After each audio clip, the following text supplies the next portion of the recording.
All righty. What's going on? What's going on? What's up, everybody? What's Happy up? Happy Wednesday. How we doing? I'm Benson, how's doing fantastic. I'm doing love it. absolutely great. How are you? Dude, no complaints. Life is good. We are good. We were actually just talking before we went live here. We got another deal from Privy. This is actually kind of a cool one because we started off, it's with one of our newer agents at Real. And not to toot my own horn, but in literally less than 10 minutes, we hopped in a Zoom. This guy was kind of doing like an onboarding. We were talking about some things. And next thing you know, we got some dogs over there. Uh, so next thing you know, we ended up working on Privy, found a deal locally. I can't share the address yet because we're going to close it next week, but it took less than 10 minutes. So it was like one of the craziest success stories of last week. Dude just joined the brokerage, less than 10 minutes, got a deal for him, obviously using Privy on market, been sitting, went back on the MLS, and we jumped at it. So love the system, love the software. That's why I love doing these shows. I think it is one of the best softwares out there, if not the best for on-market deals. Privy is literally my backbone to our day-to-day.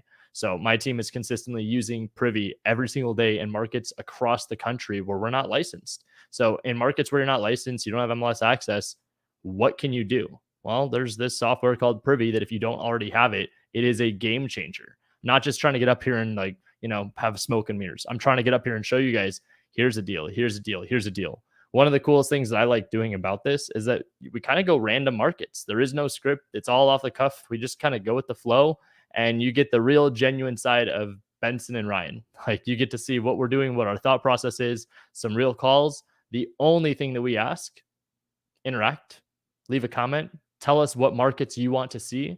Have some fun with this. The more we're out there engaging and doing this together as a community, the more fun it actually is for all of us growing. Not even just for you guys to be able to see success, but on our side to be able to get the feedback. Because the more feedback and constructive criticism that we could get, the better we can make the shows, the more value we can provide, and the more fun that we could all have. So that sounded almost like scripted. Absolutely. That sounded scripted. So maybe this was like somewhere, some way scripted. I don't know. It just came up. But there we I go. think you just knew what you wanted to say. Like, there's nothing wrong with like knowing what you want to say and then just delivering it very well. But so tell me about this deal that you guys got. Like, what was the For sure. scenario around it? For sure. Because we're going to talk So about some different things today. We're going to talk about some of the new ways where you guys can find cash flowing properties for landlord buyers, and we're going to talk about some general stuff in Privy as well. But we got some really amazing new features coming out, new data sets that are going to make it awesome for you guys to find either properties for your own portfolio, for the portfolio for your buyers, but also to be able to analyze properties for that if you are looking at seller financing or subject to deals. So those cash flow type scenarios, we're going to be able to really help you analyze those properties. But what happened with this one? So day 11 on market, as seasoned investor, I was able to kind of think about it. Why would it be day 11 and back on market? Well, means that somebody got it under contract, went through a 10-day inspection period, and on the 11th hour on the last day decided to cancel. Who would ever do something like that? Probably an inexperienced wholesaler. Yeah. So we were able to see the property went back on market. It was listed at like 475. There were some negotiations. Don't want to give away too much of the details because it's still under contract, but we are about, I'll just say over 30K under list price. There was motivation for the seller because there is, it's vacant. 1, 2, it was a family member. So there is emotion tied to it. They just want gone. And then 3, obviously they just got strung along by a wholesaler. So went in, called the agent. Agent was like, okay, sounds good. We'll accept an offer. And the guy that we were working with that's at our brokerage was like, well, dude, I'll just go run over there and take a look at the property. So went over there, took a look at it, grabbed some photos, put it in a Dropbox, sent it out. I actually did inspection. So I should say, like, we went through the formal process, had a roofer out there yesterday, had a full-on contractor out there, had an inspector out there. We got some feedback. Looks like we're going to get a little bit of a price reduction. But the coolest thing about this strategy is the double dip. So because we're licensed agents, we get the commission on the deal paid for by the seller, as well as probably somewhere in the range of a $5,000 to $10,000 assignment fee. Worst case scenario is that if we can't get the price we want, we're just going to flip it. But lots of cool opportunity that literally was found with Privy in less than 10 minutes. So key factors, day 11 on market. It was not day 1, but day 11, meaning that the 10-day inspection period just expired. It popped up and back on market. And we saw the arrow pointing down, knowing the price was reduced after it was put back on market, which shows a little bit more motivation. So it was a great opportunity. Full transparency, I did spend a little bit more time afterwards looking around the area. I don't know how we just pinpointed the one opportunity that was really good in that city, but it was. So it was a, I don't want to say once in a month opportunity, but it was a good one that just popped up right in front of us that didn't take anything more than 10 minutes. Well, that's what Privy does, That's right? what Privy does, That's what man. Privy does. It shows you those properties that are in that big hay bale, right? For sure. And you For got to sure. figure out how to find that needle. And that's what Privy does. It analyzes the properties, it runs the comps for you. It finds the properties that you can get at a discount based off of the price of the home and the price of the comps. You just define what that discount is for yourself or for your buyers. For sure. And in that Yeah. case too, because we know the area so well, we know what ARV is, we know what the renovation is, and when you have commission on the deal, you could apply that towards closing costs, towards the renovation, and obviously it's just a really good position to be. So Yeah. we love Privy. It was another success story. I mean, this is one of many deals we've done with it, but the coolest part about this one to share, as for, I guess we'll call it like a case study, is that this one is literally my backyard in Phoenix, where there's so much competition, and why would there ever be deals on the MLS? Screw even just using the MLS. I was using Privy in a state where I am licensed, and I found the opportunity because of Privy. Yes, if I look back and I did cross reference, it popped up on a few of our other lists.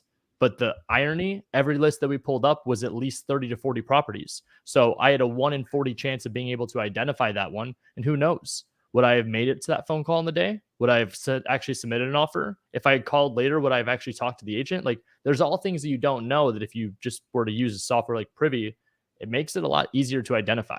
So that's one of my favorite Mhm. things. I love doing these shows because it really does pull back the curtain. And as we're able to go in and have updates through the software, it's cool that every single week we can go in and say, hey, but wait, there's more. So that's what today's about. We're going to be talking Yep. about some of the rental side of things and how we can find some buyers, investor friendly agents, and more importantly, just use the rental tool to our advantage. Yep. Absolutely. Well, cool. Well, let me share the screen with you guys and I'll get you up to speed on some of the new things that we're doing here.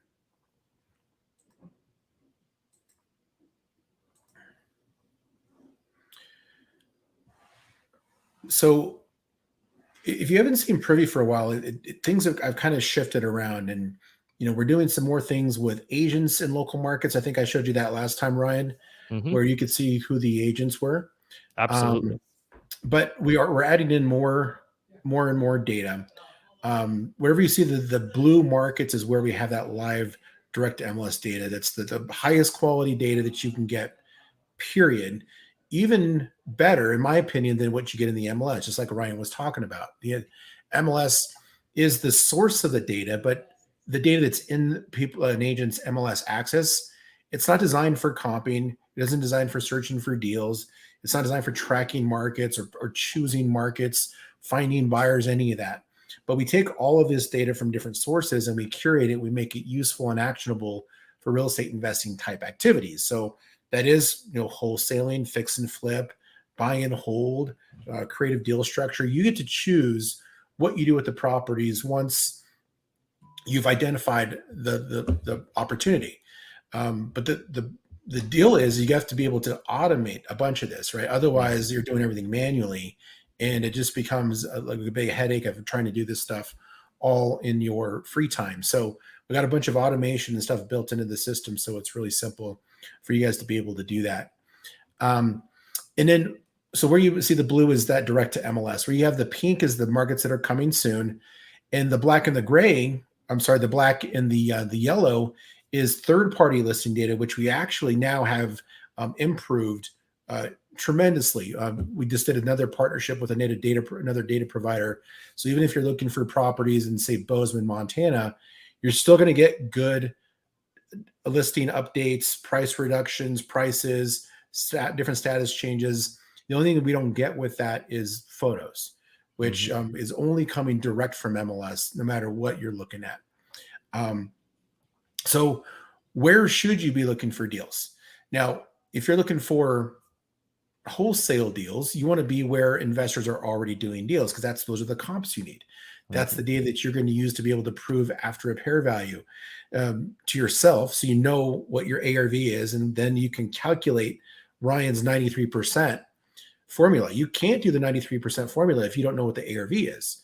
And you can't prove ARV with unrenovated houses, which is one of the biggest problems that I think people do. Would you agree, Ryan? Oh, 100%. And don't be that wholesaler that says, "Hey, the property ARV is 500,000," and you look around, it's like, dude, it's 200. Like, absolutely not. You have to know how to run your formula based off of the ARV, like Benson had mentioned. But the ARV is truly, in my opinion, one of the most valuable pieces to the entire equation, if not the most valuable piece. Because if you can't start off with the ARV, doesn't matter how much money your buyer wants to make in profit. It doesn't matter how much money it costs in renovation of the property. What it comes down to is that if you're running your numbers wrong off the ARV, that was even something that we did potentially wrong on this deal we got last week. We had ARV, what we felt was a little bit higher than what everybody else had as a consensus. So in a price reduction, we're able to get it to where the deal still makes sense. But more importantly is that if the ARV was off, that means your end offer, your maximum allowable offer will actually be higher than what it should. So at that Right. point, you're going to be canceling a bunch of deals or you're going to have to be relying on price reductions. Now, obviously, again, people are human. You do cancel some deals here and there. Price reductions, obviously, even I'm doing that from this deal from last week. So there's a lot of different cases where, or variables we'll even say, where it does happen that way. But if you can minimize that and you could start to have higher conversion, higher close rate, that's where the success in wholesale actually starts to show. Then it's just a matter of scaling it. So ARV is super important. I think it's obviously a craft, and we've gone through plenty of videos, and we can obviously go through that again here too. But our goal is to really show you guys how you could use this software to its highest potential. That's why today, even talking about the rental side of things, it's definitely valuable because it's a newer resource inside Privy. But at the same time, think about it. If you're out there just doing fix and flip, you're missing out on opportunities from people that are looking to go and buy more rentals. So there's plenty of buyers out there. There's plenty of deals out there. It's just our job to show you how you can go and find them too. Exactly. And so again, you guys, it's the ARV is so important to be able to prove to a buyer what that property's worth. They're thinking, if I flip this property, am I going to be able to prove to an appraiser what this is worth? And then you have to be thinking, okay, I need to know what offer to write. So everything trickles down from ultimately knowing that some appraiser is going to have to appraise this thing. And if they're using unrenovated homes to try to determine what that value of that beautifully renovated home is, then everything gets squashed. Your ARV isn't what it could possibly be. So you do not want to look for properties in areas where there's not renovated homes, period. Even if you are looking at houses for landlords, because landlords still want to get a deal. Nobody wants to pay retail. Yep. And the best way to get a discount is not by looking and comparing your house to a retail property. It's comparing your house to what a house was that was fix and flip. So we show you all of those fix and flips. So right here on the map, there's been 180 fix and flips in the last 12 months. Then you're going to drill down and you're going to do your local market research, and then you're going to find the buyers. You're going to find the people that are the investor-friendly agents, and you're going to be able to get access to the data that you need to learn what a deal is. And that's the other thing that's key about looking into some of these markets. So in one of the hot markets right now is Baltimore. So see 3346. That's the number of fix and flips that have happened in that general area in the last 12 months. Philadelphia is pretty high. Here's Pittsburgh, Cleveland. Look at those. That's Cleveland and Akron. I mean, that area's popping. Indianapolis. So you would want to choose a market like Indianapolis over a market like Louisville or Louisville, right? Because it's more than twice as much. So think about, could you have some success in Louisville? Yeah, but there's just a lot more activity in Indianapolis. So why not go there? Especially if you're open to doing virtual wholesaling, right? Why put yourself in a more difficult position? For sure. And Benson, right now, we're looking just at the properties that are fix and flipped. So in this case, when we're looking at rentals, is it still in the same category, or are we trying to go in and are we going to change the filter, or what's the process if we wanted to look for different buyers? We're going to change the filter, but to prove ARV, we still need renovated houses, right? Correct. So when you look at it, at properties from a rental perspective, you're still going to have to prove after repair value to somebody at the end of the day. So we're going to look at the houses that are in a high investor activity area, and then we can look for rentals in that market. We can also find out who the landlords are in that market by looking at the absentee owner data. So if I drill down into, say, Baltimore, I'm looking at the highest amount of property. So right here where it's 226. Yep. drilling down even closer here. And then these clusters, they break up. And once we get close enough to the map, then these clusters break up and it shows us all the individual properties that were flipped in this area. So even within the Baltimore market in this hot area, like there are just little pockets of properties that you'd want to go after. So you'd want to, stay away from Lexington Terrace. You'd want to stay away from Seton Hill and McCullough Homes and Upton because there's just not enough there, right? And even when you find a subject property, your comps are going to have to be within about a half a mile. So kind of keep that distance parameter in mind when you're thinking about where to look. So I like this area. Money, absolutely. I think either one. I think north of that freeway or on the west side over there by Allen, whatever that is, Allen. Yeah, Allen. I think that area is popping. And the reason being, again, Privy is doing all the work for me. This is not rocket science. I'm not trying to go in and say, oh yeah, I'm an expert in Baltimore. No, I'm going in there saying I can spot opportunity by seeing big numbers. So if I can see that there's a lot of quantity of deals being fixed and flipped, now it's a matter of we're doing our market research. We're now going to dive in and say, based off of this pocket showing that there's a lot of opportunity, let's go and do some further investigation. Now, obviously, we can scroll in. We can click on this. I love the CMA. You can scroll down and see all the information about it. You can see bed bath. You can see what year the property was built. You can see comparables. The most important thing, like Benson had mentioned, is that we're trying to figure out what properties in the area are going for when they're fix and flipped. When they're done, sold, renovated, what is that price? And is it possible that the properties I'm looking at would make a good rental if they were fixed up and flipped too? So that's where we're trying to figure this process out. It's a different approach. It's a different angle, but it's overall the same concept because it's still on market. It's still looking at deals that were on the MLS, sold on the MLS. So a lot of opportunity. Well, the cool thing actually, Ryan, is we look at all the different properties that are fixed and flipped, whether they were sold on the MLS or off or on, or if they were acquired on market or if they were acquired off market. We're just looking at the data and we want to see 2 transactions. And we want that property to be bought at a discount. Right. And then we can assume that's a fix and flip, but it's not always the case because it could have been a transfer. Transferred, sold for a profit, or kept, whatever the case was, and you can see the difference. Yep, absolutely. But this one here, clearly, this one was an off-market acquisition. Yep. They sold it on market, and they got it at 33% of the ARV, purchased for $70,000, sold for $213,000. So they had $143,000 gross profit on this one. Wow. And over here on the right, you can see that they just made this thing like absolutely beautiful. It's got that coved ceiling. Like, look at how cool that looks. That's really so awesome. Cool. So cool.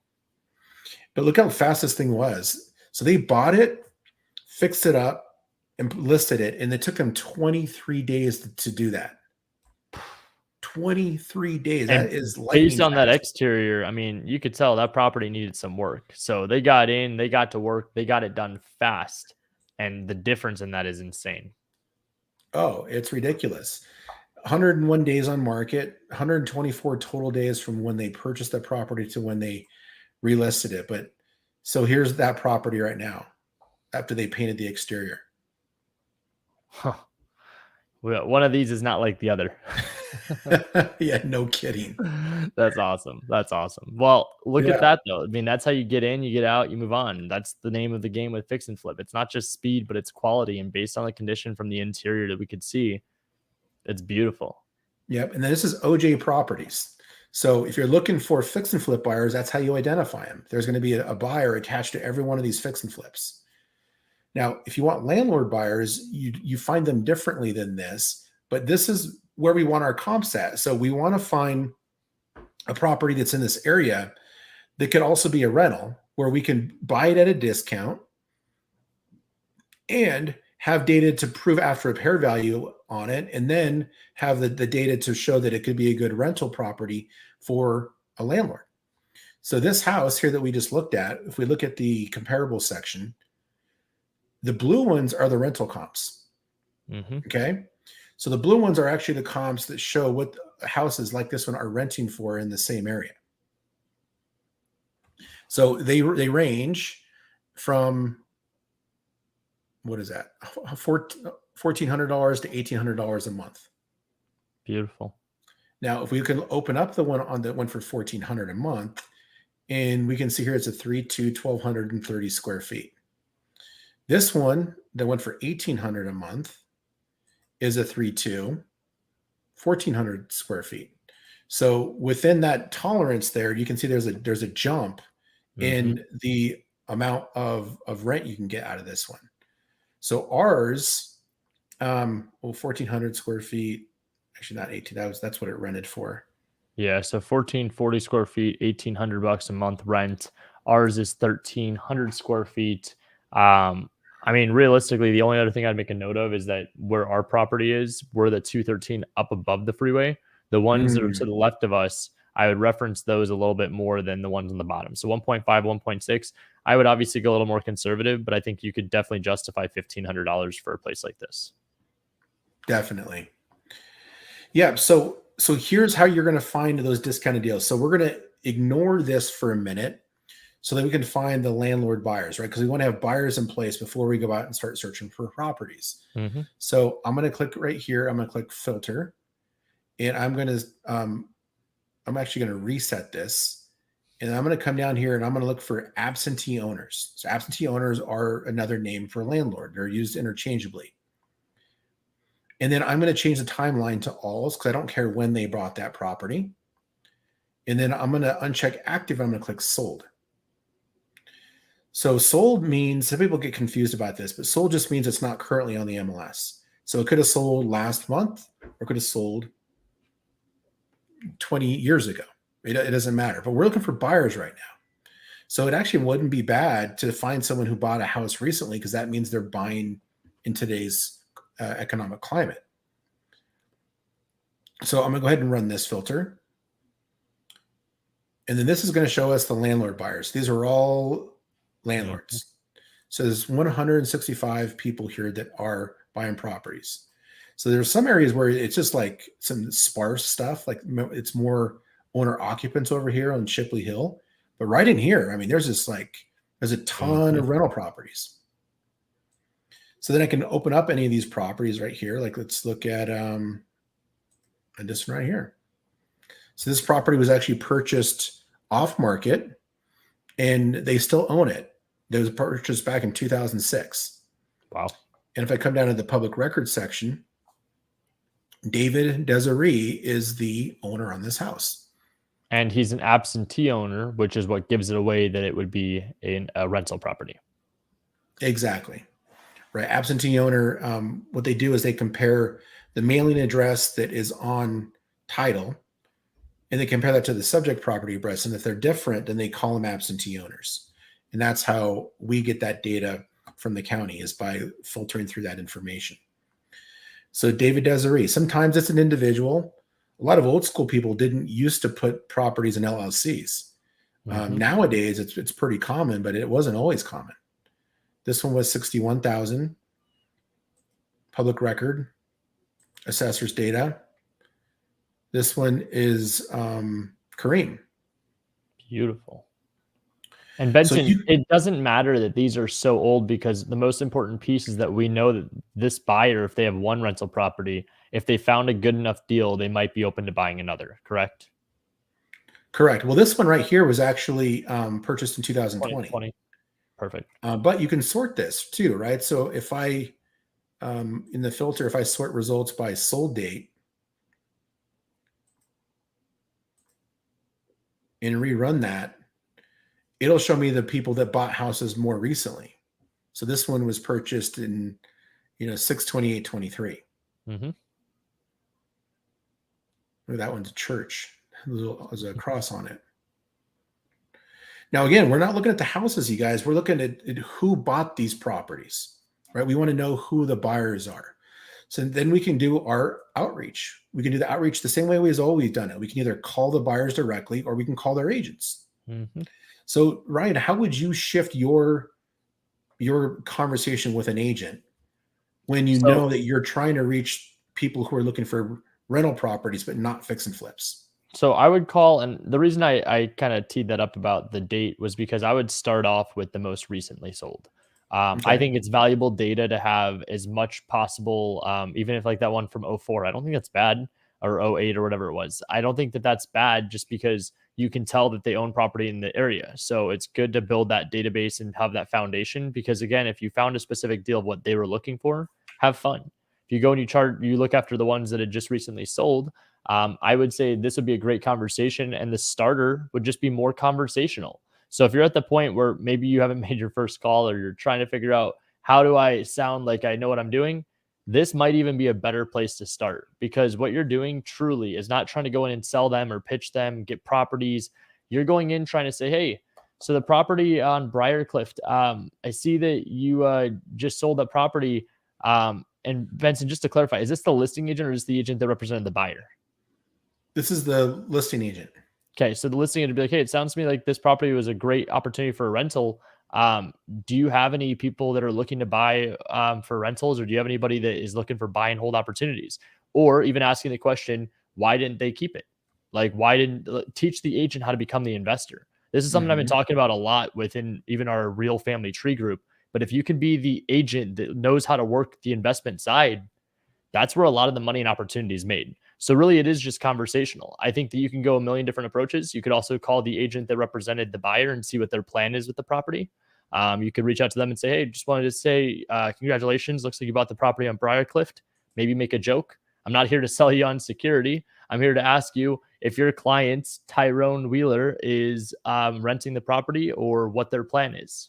Now, granted, we could also see if their occupancy is, if they're staying in the house or what, but just to start the conversation, you don't need to go in there and having all the answers. Right. So I think there's a lot of different options. Yeah, for sure. I mean, there's definitely some different angles there. There's two things I thought about. One is, why would we even look at landlords instead of flippers? Flippers, they need to make all of their profit all at once when they sell the house. So that's why they have to get them at 60% of the ARV or 50% or whatever they tell you, right? Landlord buyers, they look at a house from two different perspectives. Yes, they want to get a discount, but they're also evaluating it from a cash flow perspective. So they want to know that it's going to bring in a certain amount of money per month to cover their costs and then leave that cash flow portion, the arbitrage, above and beyond what their expenses are, that $200 to $300, $400, whatever it is, $1,000 a month. So when you're talking to your buyers, you're talking about those different things. But when you ask them what their buying criteria is, which you will typically find from a landlord is, you know what, I wouldn't mind getting something at like between 80 and 90% of the ARV, as long as it cash flows $200 to $300 a month or whatever that amount is. Correct. So there's two levels of qualification here on the properties, but it makes it a lot easier to find properties for it. You just have to know how to analyze it from the rental perspective too. But the discounts, that suddenly opens up a lot more opportunities for you. You don't have to find those really distressed situations where people are, oh my God, so motivated. But if you can just get somebody down just 10, 20% off of what it's listed for or whatever the amount is, to make the margins work for your landlord buyer, then at that point, it's like, okay, well, will this house give us cash flow? So it could be almost easier to find these opportunities. And then the relationship building with the buyer is the same. It's just building rapport. It's letting them know that you're going to help them out and you're going to help them find properties that match their deal criteria. It's the only thing that's shifted is now you're factoring in cash flow. And also too, I love how you mentioned that like 80, 90% of ARV. Another way that these buy and hold investors are going to refer to it is equity. So they're going to say, I want 10, 20% of equity. Well, it's the same thing essentially as whatever they're going to be purchasing at retail value. So if it's worth, let's call it $100,000 and they say they want 20% equity, that means your offer and what they'd be willing to offer is $80K.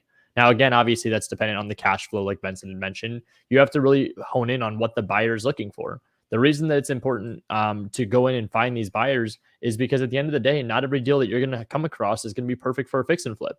If you come across something that may be a lipstick remodel, guess what? You might be able to plug it into a deal where you wholesale to a fix and flipper who goes and fix and flips the property, renovates it, and then they sell it to one of your buy and hold investors.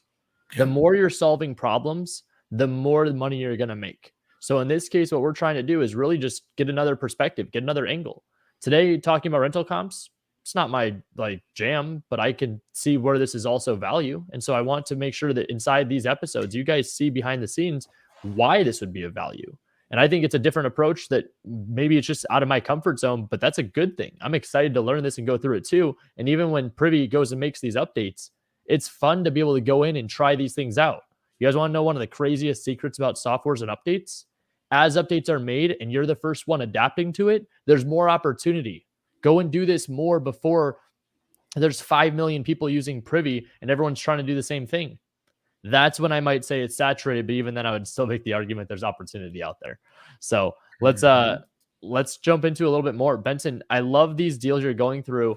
How would you do the conversation if you were going to call that listing agent that sold the property? What would be like a script that you would do? Like, let's see if there's a different perspective or different angle that maybe I didn't mention. Well, here's the interesting thing about this. So we see when we look at a sold flip, or actually we look at a purchased property by a landlord, we're seeing who the listing agent is. Yep. We don't know who the agent was that represented the buyer. Correct. That isn't anything that goes in the MLS. That isn't what you see in Redfin or anywhere else. That part is actually hidden. So there's a little bit of a black hole there, right? Now, as if you're licensed, you'll be able to log in and you can see who did both sides of the transaction. But if you're smart about this business, Ryan teaches you that you're always building relationships with new agents. Mm-hmm. And so maybe one of the other questions that you ask agents is do you work with any landlord buyers, right? That could be one of the other things that you're layering into that discussion with them is, yeah, we typically are approaching them for finding fix and flip buyers, but you want to find the agents who also work with landlord buyers. It's just not as apparent based off of what the public record data that's out there, because we're seeing the listing agent here. For sure. But if you find fix and flip properties, and you talk to agents that work with fix and flippers, those agents have a high likelihood of also working with landlord buyers too. Would you agree? Oh, absolutely. Any investor-friendly agent is not just a one-trick pony. Right. Most of the investor-friendly agents that are out there, they know fix and flip. If they don't do creative finance, they know the gist of it. They know people that know creative finance. If they are developers or if they know developers, same thing with buy and hold. At the end of the day, those that are really, really high-level traditional agents that are also investor-friendly, they typically have a database of investor buyers. So whether they pull them in as wholesalers or fix and flippers or buy and hold investors or just all as a classification of an investor, that's value that you're going to bring to them by saying, I have more opportunities. So in this case, I mean, there's a lot of different conversation, which is why I wanted to ask Benson his opinion. When we go even to the listing agent, think about it. How many different angles do you have? I mean, if this person sold it to the buyer that went and purchased this property as a rental, that means that this agent had an opportunity that would have fit the buy box for an investor that would buy and hold this property. So how do you get the property sent to you first? Granted, whatever year it was, or if it was recent, how do you get opportunities that they have sent to you first? That's what we're trying to go off of first off. The second piece is that if we are able to connect the pieces where maybe they are an investor themselves, they are looking for rentals, or they even have investor clients that are buying rentals, buy and hold properties, we can go in and still JV deals with them. The whole thing is that it's a conversation starter. So it is. You're absolutely right. And so, yeah, there's two angles there. When I was originally thinking like finding properties for the real estate agents buyers, that's what I was originally thinking. But you just brought up one of the other most important pieces of that relationship is them bringing you pocket listings that you can take and give to any of your buyers or any people you're working with. Mm-hmm. So that's the other key part of that relationship building is, getting them to trust you and that know that you are a good source for them to bring those deals to you because you know what to do with them. You know how to dispo them. You know how to create cash so that everybody gets paid. If I was going to be trying to find buyers that represented, try to find agents that represented landlord buyers, I would probably start with the fix and flip search first. Mm-hmm. Which we originally started with, which is how we chose that area. So before we switched over to landlords, we were looking at the fix and flip map. Those agents that are on those cards represented the investor. The people on this right here, when we're looking at the landlords, these are the people that represented the seller of the property, who is likely just a regular homeowner. They could also be landlord or absentee owners. but these are the ones that represented the people who sold the house to the landlord who eventually bought it. So Correct. they may or may not be as investor friendly. They could be just retail It agents. could just be a regular realtor. Like, we could use this Yep. data and call an agent, and it might just be the agent that sold one random property. There's a chance that if you call old enough data, they might not even be a licensed agent anymore. Like, you That's don't know true. until you call, but also the whole point here, and I guess the thing that I really like about this the most is that there's opportunity, and we're trying to show all different angles, all different perspectives. It's all compiled data, which is value. But if you can understand that inside of this business, it truly is just relationship, you don't know until you call. So Yep. that's why I recommend starting with the more recent ones, because you can ask that agent in a more, I don't want to say like easy conversation, but it'd be a little bit more relevant rather than one that was sold in '04. Hey, remember that property that you sold back in '04? They're gonna be like, no, I don't. You're like, okay, well, cool. Sounds good. You're not going It's to go and true. start it that way. You're going to say, like, hey, super random. I'm going through a bunch of data. I actually found a property. You're not going to believe me. This property you sold back in '04. I'm not even going to reference like the information about it because you probably don't even know what I'm talking about. But what I wanted to ask you is that in this area, I'm looking to buy properties. That's why I'm calling you. So just curious, like, are you still licensed? Are you still working in this area? Now, if it's one that's most recently sold, I would have so much fun with this. Hey, just Oh wanted to yeah. call, reach out, introduce myself. Looks like you just sold the property on X street, on this street right here. I think there's a lot of opportunity for rental. I'm just kind of curious. Like, do you work with investors, or what was the process with this listing? Getting to the root of as to how the deal came to be is going to be the most important piece. So, did it come from a seller that just wanted to sell the property and this agent only knew to list it? Did it come from a situation where they ended up selling the property and they didn't even think about going to their investor database? How do I go in and insert myself into that deal and into that relationship by providing enough value to where they're not going to forget about me, they're not going to dismiss me, and more importantly, they're going to be excited to work with me? So that's going to be the goal with working with the newer ones, and I think that's probably the easier approach. But all that said, you want to have some fun and challenge yourself, especially those that are experienced with agent outreach. Go where other people aren't, and people are not calling listings, maybe not '04, but like go back to 2020, go back to 2021, 2022. You want to know the Mhm. agents that have had the highest high and now the lowest low? It's agents that got licensed in 2020, 2021, 2022. Those are the agents that were like, woo, whoa, down. And welcome to traditional agency. That's why I think just being a one trick pony of being a realtor is not the move. But if you're a realtor out there and you are struggling, this is exactly a strategy and a business model that will revive your business. I mean, the guy we were talking to and helping out from last week, he's been licensed for 25 years. That's incredible. But how do we add more tools to the tool belt and how do we become more efficient? How do we survive in 2023? That's what this comes down to. It's being different, standing out, and still, as always, providing value. Yep. Yeah, I want to show you a couple other things here that are newer. So Sure. we do have our new agent filter here, where we show you agents that are actually investor friendly in this market, not having to do with specific transactions, but these are people who are in the Privy system that know how to use Privy. They're investor friendly.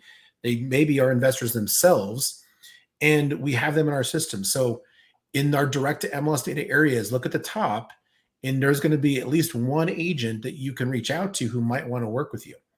And the ones that we show here actually have said, I'm looking for clients. They've already said that. Otherwise, they wouldn't be on this list. We've got other agents that are in this Baltimore market who didn't say they were looking for clients and they won't show up on this list. So this is brand new too. This is really exciting so that you can actually reach out to Ollie. And I won't click this, but it'll show their phone number, their email address, Mm-hmm. and sometimes their social and maybe a brief description about what they focus on and what their specialties are. That's really exciting. So that's a brand new thing we just added to Privy as well. What I want to show you now is the new filters we have to find cash flowing properties. So I showed you that rental data before, right? Where it was the pink on the CMA or the purple. Yep. That's the rental data. So we're taking that data and then we're using it to calculate some of the major analytics that most people use when trying to figure out if a rental property makes sense for their situation. So over here on the far right is a brand new filter. You click it, it's called long-term rentals. We call this long-term rentals because this is with the anticipation that in the next few months, we're going to be bringing in short-term rental data so that you can do the same thing for short-term rentals, Airbnbs, VRBOs, and the like. That's so When, sick. but when you click that, this now shows 4 different ways of measuring if a property is a good deal for cash flow or not. So we got cap rates, which is one of the more common ones, and this is comparing the operating income of a house to what you bought it for. So the net operating income, you know, you got the mortgage, other expenses subtracted out of what the rents are going to be. Okay, and there's formulas in the back end running that for you. You don't have to be an expert. We also have cash on cash return. So cash on cash return takes the same information, but we also factor in any of the costs that you put into the house, like renovation costs or other fees, other things that you might have done to get the house up to speed. Then there's annualized return, which takes into account other things like equity and appreciation. And you're factoring that over having that property for a full year. What would the percentage of return on investment be? And then we got annualized gross yield, which is the total annual gross rent divided by the purchase price. So 4 major different ways. Ryan, do you have any perspectives on which of these, like, from your experience, what For people sure. use most? So cap is definitely the one that's most common.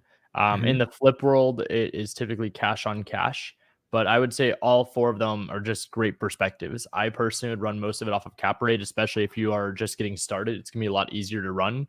I Mhm. always get that magical question, which is, what's a good cap rate? Well, I hate always using the answer of it depends, but it really does depend because if It you ask does. an institution, a hedge fund, a REIT, 4 to 6% is phenomenal. If you ask a mom and pop shop investor, 12% is standard, at minimum. More realistically, what is out there on average, 8 to 10%.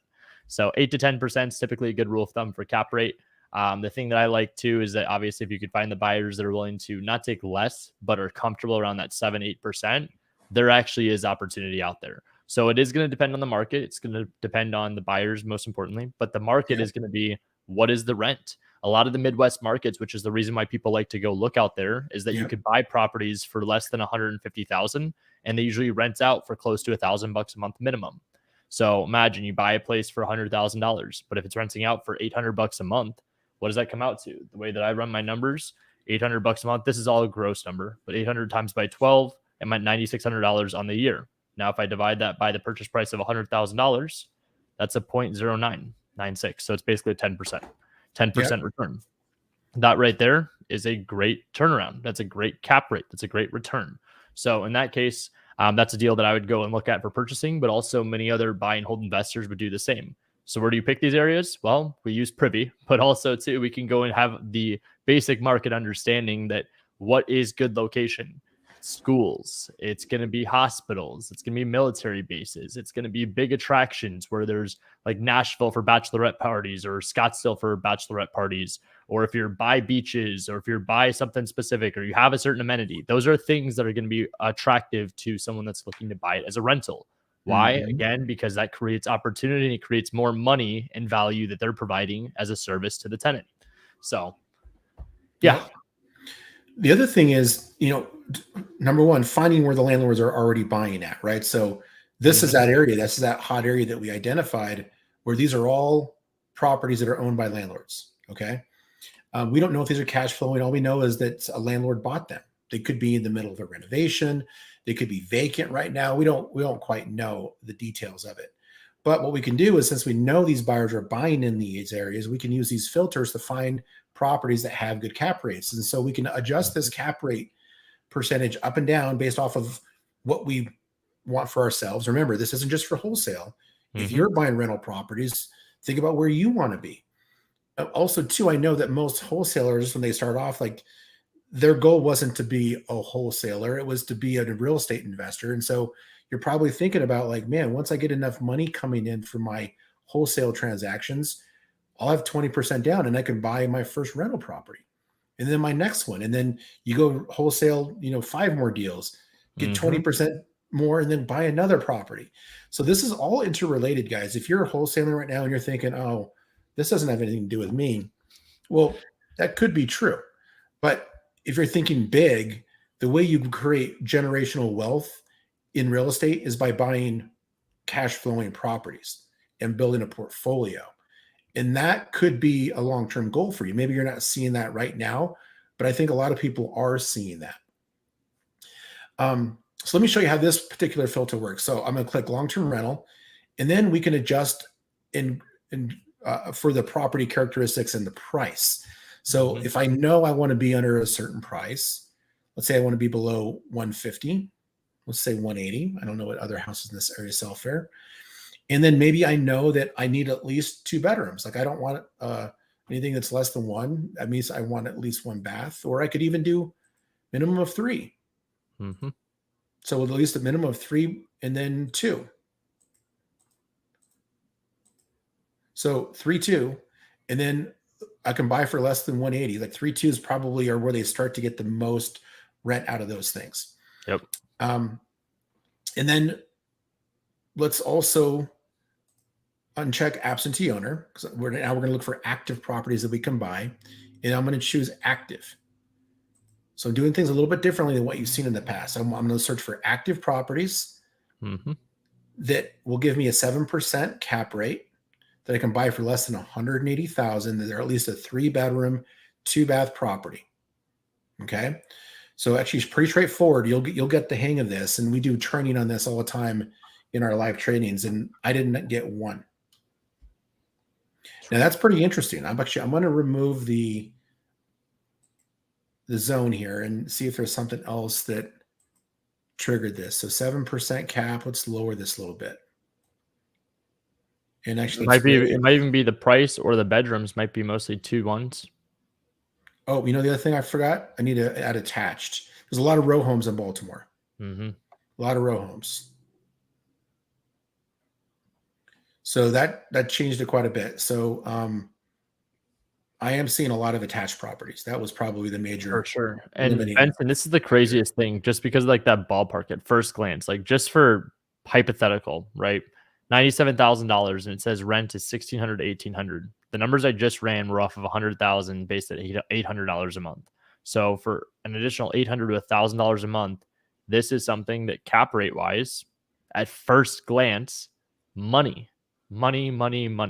So why would you spend all day looking for fix and flip buyers? Well, you could go spend time looking for buy and hold investors as well. And then you could go and get this deal under contract with the expectation to sell it to a buy and hold investor who will pay more money than a fix and flipper.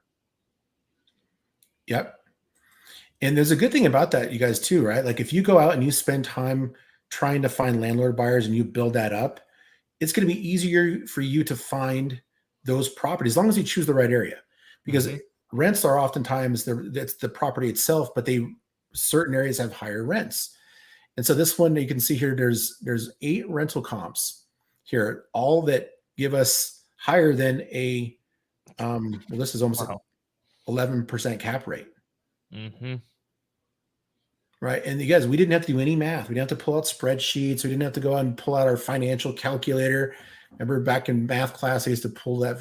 Maybe not you, Ryan. I don't think they teach you to do that anymore. The TI 83 or whatever it was. Yeah, you got the Texas Instrument financial calculator. Yeah, dude, I was so dumb. I had no idea how to use that thing. Yeah, this is all automatic. And then it gives you all the different ranges. Remember I showed you there was the 4 different kinds. Yep. So this is a 12 to 20% gross yield, 12 to 32% cap rate, 26 to 32% cash on cash return. And look at those annualized returns. It's crazy. So that's factoring in the amount of money that you could put into this house, increase the value, and then based off the appreciation of the market. Below, down here at the very bottom, we show you all of the assumptions. So this property was purchased for, if you buy it for $97,000, we're assuming a 95% occupancy rate.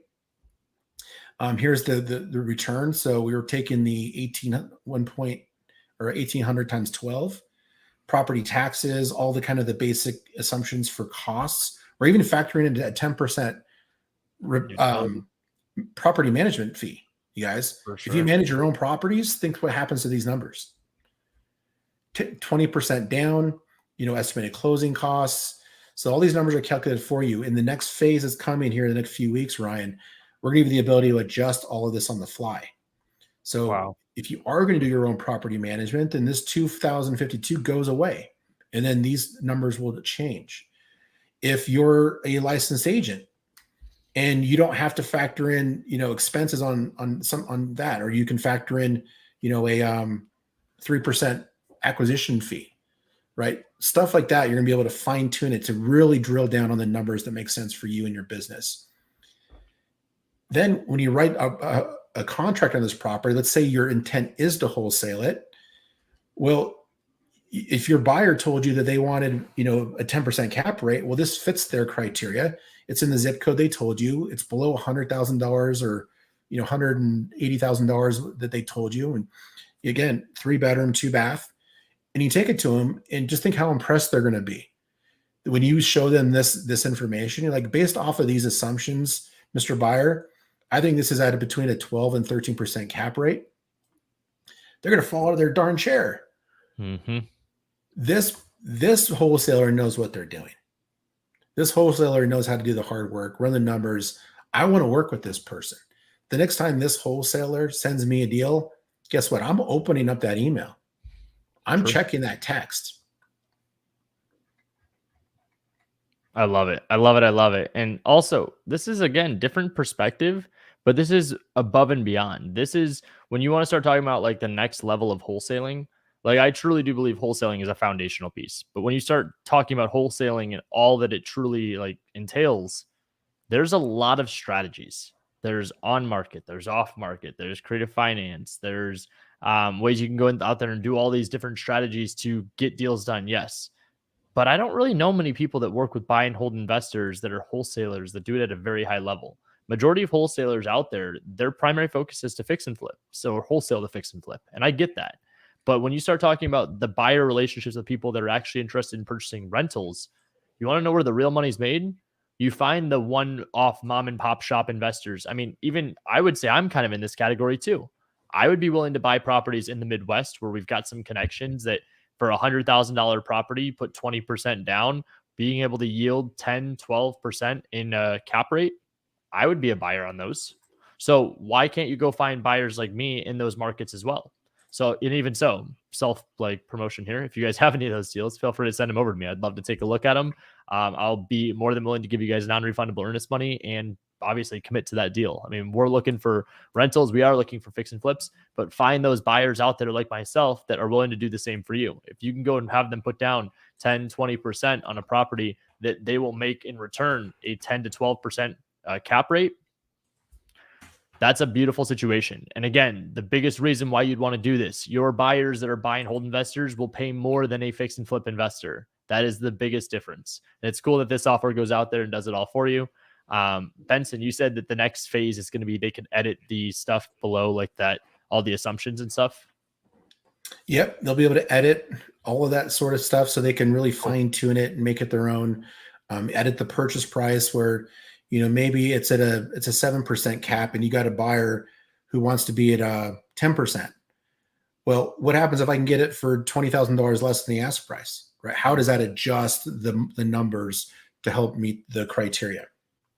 So you guys, for those of you that don't have Privy yet, I just put the link in there to sign up. There's the links. If you do have Privy and you're on the annual plan, you get that automatically. The rental data is already in your system. If you're on the monthly plan, you need to upgrade to either the new monthly rental, the monthly pro plan, which is $149 a month. Okay. But if you do use the promo code, you'll get a discount there. Okay. And if you're on monthly and you upgrade to the annual, I think that the system has, I think a really, really deep discount for you if you're already a Privy user. Beautiful. Okay. Beautiful, beautiful. So get signed up, get on board, start to broaden your horizons, start to change your perspective. Landlord buyers, you guys, I think is a niche here that we need to start really diving into and really figuring out ways to work with, because we talk so much about fix and flippers that I think that's where the majority of people are going. Mm-hmm. Absolutely. And guys, we appreciate you. Benson, I know you got a hard stop here at 5 till. So guys, we appreciate you. If you guys have any questions or anything, don't hesitate to reach out. You guys know where to find us. We would love to see you inside Privy, love to see you inside Agent Investors, and hope you guys have a great week. If you guys need anything, let us know. Peace out. Awesome. Bye, everyone.